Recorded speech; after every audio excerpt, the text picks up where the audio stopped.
জীৱনত প্ৰভু যীশুৱে আচৰিত কাম কৰি দেখুৱালে।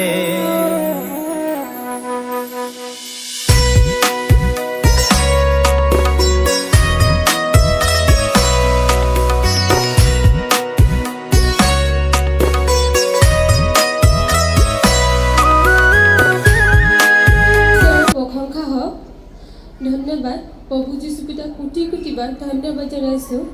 আৰু দ্বিতীয়তে মহান গুৰুজনাক আৰু গুৰুমাক শ্ৰদ্ধা আৰু সেৱা জনাইছোঁ। আৰু তৃতীয়তে আমাৰ বিশ্বাসী দাসদাসী সকলোক নমস্কাৰ জনাইছোঁ।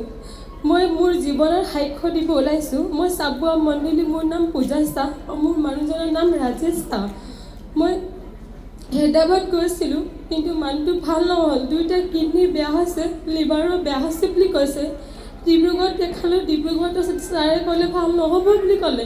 তিনিচুকীয়াত দেখালোঁ, তাতে ভাল নহ'ব বুলি ক'লে। ইয়াত আহি 7 মাহ হ'ল আমি এই পবিত্ৰ গৃহত অহা। কিন্তু এতিয়া আগতে মোৰ মানুহটো বিচনাত পৰি থাকে, হাতে ভৰিয়ে ফুলি অৱস্থা নাইকিয়া হৈছিলে।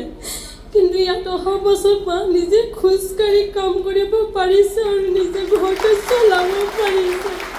সেইটোকে মই ঈশ্বৰক ধন্যবাদ জনাবলৈ মই সাক্ষ্য আছিলে। ধন্যবাদ ঈশ্বৰৰ প্ৰশংসা হওক। মই যোৰহাট নিবাসী, মোৰ নাম ৰীতা বৰা। মই 21 আৰু 22 চনত মই ইয়ালৈ আহিছিলোঁ দুবাৰ, কিন্তু এই বন্ধ হৈ আছিলে, তেতিয়া একো হোৱা নাছিলে। সেইকাৰণে মই পুনৰ এয়া নতুনকৈ অহা গতেৰে এতিয়া মই বাট পথ পাহৰি এয়া ওলালোহি। আজি মই সাক্ষ্য দিবলৈ ওলাইছোঁ। মোৰ জীৱনত এনেকুৱা এটা দুৰ্ঘটনা বেলেগে ঘটাইছিলে, কিন্তু সেইটো আমি নিজেই নাজানো, বেলেগে ঘটায়।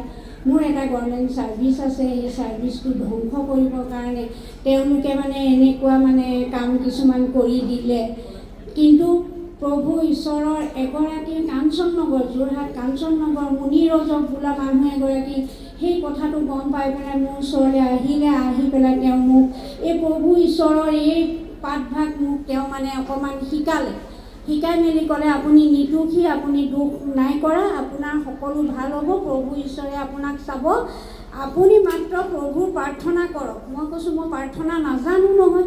বোলে মই প্ৰাৰ্থনাটো আপোনাক কৈ যাম, আপুনি লিখি যাওক। তেতিয়া তেওঁ মোক মুনি ৰজকে প্ৰাৰ্থনাটো কৈ গৈছে, মই লিখি গৈছোঁ। লিখি গৈ তেওঁ মোক এটা কথাই ক'লে যে আপুনি প্ৰাৰ্থনাটো যেতিয়াই মন যায় তেতিয়াই আপুনি গাব পাৰিব। এনেকৈ বুলি ক'লে। মই শুওঁতে, খাওঁতে, উঠোঁতে, বহোঁতে যেতিয়াই সুবিধা পাওঁ, চান্স লওঁ প্ৰাৰ্থনাটো গাবলৈ। এনেই গাওঁতে গাওঁতে গাওঁতে গাওঁতে মোৰ যিটো বিপদত মোক মোৰ শত্ৰুৱে পেলাইছিলে, কিন্তু সেইটো বিপদ মোৰ উদ্ধাৰ হ'ল। মোক পেলাব নোৱাৰিলে। মই জিকি গ'লোঁ, সকলোতে মই জিকিলোঁ।